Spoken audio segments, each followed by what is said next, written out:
Hello everyone, welcome you all once again to my channel Accounts Mate. Myself Ashu Tyagi. I hope you all are taking good care of your health. So students, in this video I am going to cover MCQs related with our chapter Ratio Analysis. Ratio analysis से related सारी videos मैं आपके साथ already share कर चुकी हूँ। मतलब ये chapter related liquidity, profitability, solvency और टर्नओवर रिलेटेड फॉर्मूलाज मैं ऑलरेडी अपनी previous videos of ratio analysis में आपके साथ शेयर कर चुकी हूँ। होपफुली आपने वो सब देख लिए होंगे। अगर आपने अभी तक वो वीडियोस नहीं देखी हैं तो आप उनको गो थ्रू कर सकते हैं। Link for the same I provide you in description. इस वीडियो में बेसिकली हम ये कवर करेंगे कि बीकॉम फाइनल ईयर में एमसीक्यू पैटर्न में अगर ये चैप्टर आता है तो हमें किस तरीके से क्वेश्चंस को अटेम्प्ट करना है। So let's start with our very first question. Ideal current ratio is. जब हमने रेशियो एनालिसिस में लिक्विडिटी रेशियो पढ़ा था तो लिक्विडिटी रेशियो में सबसे पहला रेशियो हमने डिस्कस किया था करंट रेशियो। करंट रेशियो का फॉर्मूला क्या होता है? Current assets over current liability. Current asset you all know, सारे असेट जो within one accounting year convertible into cash होते हैं, जैसे कैश, बैंक का balance, debtors, BR etcetera. Upon current liability, current liability again वही चीज जो एक पर्टिकुलर अकाउंटिंग पीरियड में आपको पे ऑफ करनी पड़ती है, जैसे क्रेडिटर्स, बीपी या कोई भी शॉर्ट टर्म लोन और लायबिलिटी। सो करंट रेशियो का फॉर्मूला क्या है? Current asset upon current liability. ये भी क्वेश्चन बन सकता है कि what is the formula of current ratio. So answer to this question is current asset over current liability. But यहाँ क्वेश्चन क्या है? आइडियल करंट रेशियो क्या है? तो मैंने आपको प्रीवियस वीडियो में भी ये चीज डिस्कस कर रखी है कि करंट रेशियो का आइडियल रेशियो क्या होता है? 2:1। आपकी लायबिलिटी से आपके असेट ट्वाइस होने चाहिए, तब आपका आइडियल रेशियो कंसिडर किया जाता है। तो होपफुली आपको ये समझ में आ गया। और इससे रिलेटेड और क्वेश्चन जो बन सकते हैं मैंने वो भी आइडिया आपको कम्युनिकेट किया है। होपफुली आपको समझ में आया है। Second formula is earning per share is. तो अर्निंग पर शेयर मतलब पर शेयर आप कितना अर्न करते हो, इसका फॉर्मूला। तो इसका फॉर्मूला है net income upon number of equity shares, नहीं, earning for equity share holder upon number of equity share. So correct answer to this question is earning available to equity share holder upon number of equity shares. मतलब जितना भी आपको profit है, profit में से आप interest, tax, सब preference dividend minus करने के बाद जो अमाउंट इक्विटी शेयर होल्डर्स के लिए बची है, अगर उसको डिवाइड कर देते हैं नंबर ऑफ इक्विटी शेयर से, तो आपका अर्निंग पर शेयर आता है। सो होपफुली आपको फॉर्मूला समझ में आया। अर्निंग पर शेयर निकालने के लिए, पर शेयर मतलब इक्विटी शेयर से मतलब है इसका earning for equity share holder upon number of equity share is the formula to the question earning पर share. Third question is satisfactory liquid ratio. Current ratio के बाद हमने दूसरा लिक्विडिटी में क्या पढ़ा था? Liquid ratio. लिक्विड रेशियो को क्विक रेशियो और एसिड टेस्ट रेशियो भी कहा जाता है। कई बार ये भी पूछ लिया जाता है कि what is the other name of liquid ratio. So other name दो और है इसके, quick ratio, acid test ratio. So liquid ratio का आइडियल रेशियो क्या होता है? लिक्विड रेशियो का आइडियल रेशियो होता है 1:1। आपके करंट लायबिलिटी क्विक असेट्स के इक्वल होनी चाहिए 1:1, तो इसे आइडियल कंसिडर किया जाता है। Question number 4, current ratio is 2.5, liquid ratio 1.5, working capital 1,50,000। आपसे पूछे हैं करंट असेट, तो इसको सॉल्व करते हैं। करंट रेशियो का फॉर्मूला क्या होता है? Current assets upon current liability. ये आपको क्या गिवन है? 2.5:1। तो इससे आप क्या निकाल सकते हैं? Current asset is equals to 2.5 CL। इसके आगे क्या दे रखा है? Liquid ratio. लिक्विड रेशियो का फॉर्मूला क्या होता है?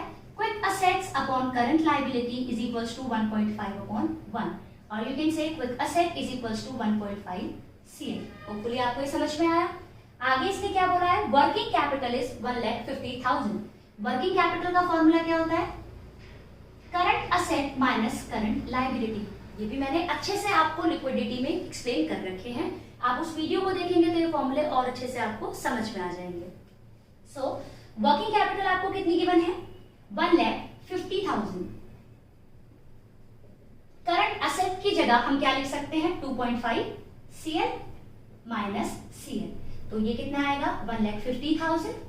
2.5 और कुछ नहीं है तो यहाँ पर 1 है। 2.5 माइनस 1, 1.5 CL। तो आपकी करंट लायबिलिटी आ जाएगी 1 लाख। अब अगर आप करंट असेट में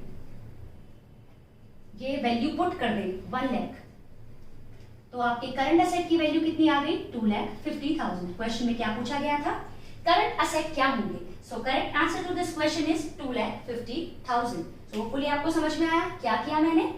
करंट रेशियो दे रखा था 2.5, so current asset upon current liability से एक इक्वेशन बना ली। लिक्विड रेशियो दे रखा था quick assets upon current liability, एक इक्वेशन बना ली। वर्किंग कैपिटल दे रखा था 1,50,000, वर्किंग कैपिटल का फॉर्मूला है current asset minus current liability, तो मैंने करंट असेट की जगह 2.5 CL पुट किया, CL की वैल्यू आ गई और CL की वैल्यू रखकर करंट असेट की वैल्यू निकाल दी। और इसने क्वेश्चन में पूछा था current asset, so correct answer is 2,50,000। So hopefully आपको समझ में आया। अब बात करते हैं question number 5, operating ratio 80%, operating profit ratio will be. मैंने आपको जब प्रॉफिटेबिलिटी रेशियो बताए थे तो उसमें मैंने अच्छे से एक्सप्लेन किया था ऑपरेटिंग रेशियो और ऑपरेटिंग प्रॉफिट रेशियो के बीच में एक रिलेशन होता है, और वो रिलेशन क्या है कि इन दोनों का टोटल हमेशा 100% के इक्वल होता है। इन दोनों का टोटल हमेशा 100% के इक्वल होता है। अगर आपको ऑपरेटिंग रेशियो 80% गिवन है तो ऑपरेटिंग प्रॉफिट रेशियो कितना होगा? 100 माइनस 80 दैट इज 20%। सो अब बात करते हैं क्वेश्चन नंबर 6 की। EPS 15, अर्निंग पर शेयर दे रखा है 15, MPS market price per share आपको गिवन है 180। आपसे पूछा है price earning ratio. Price earning ratio को आप PE रेशियो भी कहते हैं, और PE रेशियो का फॉर्मूला होता है, याद करेंगे P और E से ही। P मतलब मार्केट प्राइस पर शेयर और E मतलब अर्निंग पर शेयर। सो ये फॉर्मूला नया है, बीकॉम फाइनल ईयर के पार्ट से ही इंपॉर्टेंट है ये। PE रेशियो का फॉर्मूला क्या है? NPS upon EPS, market price per share upon earning पर शेयर। सो क्वेश्चन में क्या गिवन है? आपको MPS गिवन है 180 और EPS गिवन है 15। सो ये कितना आएगा आपका? 12:1। So correct answer to this question is 12:1। Hopefully आपको समझ में आ गया। अब बात करते हैं क्वेश्चन नंबर 7 की। Dividend per share 18, earning per share 20। मतलब एक ऑर्गेनाइजेशन ने अर्न किया था 20 रुपया पर शेयर, बट उसने डिविडेंड डिक्लेयर किया 18 पर शेयर। आपसे पूछा है पे आउट रेशियो। पे आउट रेशियो का फॉर्मूला, ये भी नया क्वेश्चन है आपके लिए, नया फॉर्मूला याद रखना है। पे आउट रेशियो बहुत इजी, कितना डिविडेंड आप डिक्लेयर कर रहे हो DPS अपॉन कितनी अर्निंग आपकी हुई है इनटू 100। सो पे आउट रेशियो को कैसे सिंपली देखना है कि कितनी अर्निंग है और कितना डिविडेंड आप डिक्लेयर कर रहे हो। तो 20 रुपए की अर्निंग पर आप 18 रुपए का डिविडेंड डिक्लेयर कर रहे हो अगर पर शेयर, तो आप कितना पे आउट करते हो? 90%। होपफुली आपको समझ में आ गया। पे आउट रेशियो का जस्ट ऑपोजिट होता है, जो मैंने 7th के B पार्ट में आपको लिखकर दिखा दिया है, रिटेंशन रेशियो। अगर रिटेन्ड रेशियो पूछता है तो रिटेन्ड रेशियो क्या है? पे आउट रेशियो और रिटेन्ड रेशियो का टोटल 100% होता है। मींस आपने जो भी अर्न किया, अगर आपने सपोजिबली 100% अर्न किया, 100% में से अगर आप 90% पे ऑफ कर देते हो तो 10% आपने रिटेन कर रख लिया। तो सिमिलरली यहाँ भी अगर आपने 90% पे आउट रेशियो है आपका, तो रिटेन रेशियो कितना होगा? 10%। तो होपफुली आपको समझ में आ गया। एक बार क्विकली रिवाइज कर लेते हैं। करंट रेशियो का आइडल रेशियो 2:1, अर्निंग पर शेयर का फॉर्मूला यहाँ के पार्ट से भी इंपॉर्टेंट है। EPS क्या होता है? अर्निंग पर शेयर का फॉर्मूला होता है earning available to equity share holders upon number of equity shares. Liquid ratio का ideal ratio 1:1, current ratio, quick ratio, working capital आपको गिवन है और करंट एसेट कैलकुलेट करनी है, तो हमने अच्छे से कैलकुलेट करके आपको दिखा दी। आप इसको दोबारा से गो थ्रू कर सकते हैं, दोबारा से सॉल्व कर चेक कर सकते हैं। Correct answer to this question is 2,50,000। Operating ratio और ऑपरेटिंग प्रॉफिट रेशियो का कॉम्बिनेशन, मतलब इनका टोटल हमेशा 100% होता है। अगर ऑपरेटिंग रेशियो 80% है तो ऑपरेटिंग प्रॉफिट 20% आएगा। EPS और MPS रिलेटेड एक नया फॉर्मूला हमने पढ़ा, PE ratio, price earning ratio, MPS upon EPS। सो PE रेशियो पूछा था तो MPS अपॉन EPS कर रेशियो आया आपका 12:1। DPS दे रखा था, EPS दे रखा था। पे आउट रेशियो और रिटेंशन रेशियो के बारे में भी हमने समझा। अगर अर्निंग में से जितना डिविडेंड आप डिक्लेयर कर देते हो, तो ये 90% था, तो 100% में से हमने 90% को रिड्यूस कर दिया, ये आपका आया 10%। और इसको कैसे कैलकुलेट कर सकते थे? अगर आपका अर्निंग थी 20 में से 18 आपने डिविडेंड डिक्लेयर कर दिया, तो कितना रिटेन्ड रही अमाउंट आपके पास अपॉन टोटल अर्निंग इनटू 100। तो अगर आप उससे कैलकुलेट करते तो भी ये अमाउंट आपकी 10% ही आती।